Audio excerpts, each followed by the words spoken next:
நாளை நடைபெறுகின்ற கழகத்தினுடைய தலைவர், தமிழ்நாட்டினுடைய முதலமைச்சர் மாண்புமிகு தளபதி அவர்கள் கரூர் மாவட்டத்தில் 4 சட்டமன்ற தொகுதிகளுக்கான தேர்தல் பிரச்சார பயணத்தில் ராயனூர் பகுதியில் நடைபெறுகின்ற பொதுக்கூட்டத்தில் எங்களுடைய கழக வேட்பாளருக்கு ஆதரவாக சிறப்புரையாற்ற இருக்கின்றார்கள். நாளை நடைபெறுகின்ற கூட்டத்தில் 1 லட்சத்திற்கும் மேற்பட்டோர் இந்த தேர்தல் பிரச்சார பயணத்திலே பங்கெடுப்பார்கள். அதற்கான ஏற்பாடுகளை நேற்று நாங்கள் முன்னெடுத்திருக்கின்றோம்.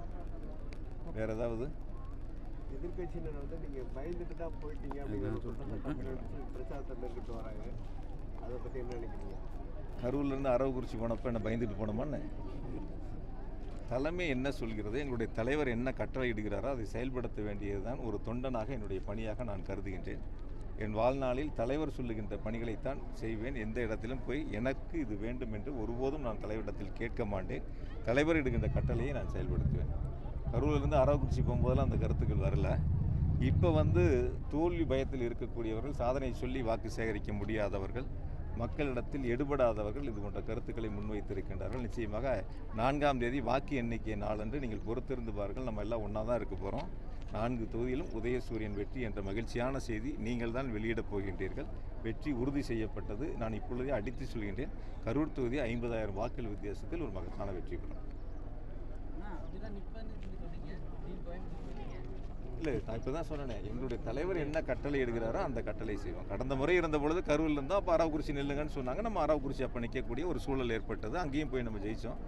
இந்த முறை நம்ம கரூரில் இருந்து கோயம்புத்தூரில் நில்லுங்கன்னு எங்கள் தலைவர் எனக்கு கட்டளை இருக்கின்றார். அந்த தலைவருடைய கட்டளை ஏற்று நாங்கள் அங்கே களப்பணியை இருக்கின்றோம். என்னை பொறுத்தவரை கரூரும் கோவையும் இரு கண்களைப் போல 2 மாவட்டம், கரூரில் இருந்து கோயம்புத்தூருடைய அரசியல் பணிகளையும் அரசு பணிகளையும் முன்னெடுத்து செய்திருக்கின்றோம். அங்கே பல திட்டங்களை செயல்படுத்தி இருக்கின்றோம்.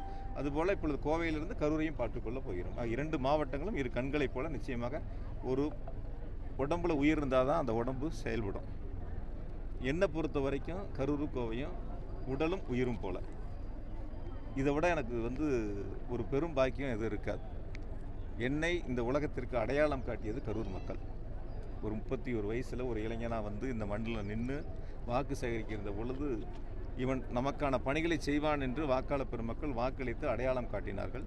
நான் போகாத தெருக்கள் இல்லை, கிராமங்கள் இல்லை, அத்தனை வீடுகளுக்கு என்னுடைய காலடி பெற்றிருக்கு. ஆகையால் 2 கலந்திருக்கக்கூடிய மக்கள் முதலமைச்சர்கள் அறிவித்திருக்கின்ற அண்ணன் ஆசி தியாகராஜன் அவர்களுக்கு ஒரு மகத்தான வெற்றி வாய்ப்பை வழங்குவதற்கு தயாராக இருக்கின்றார்கள்.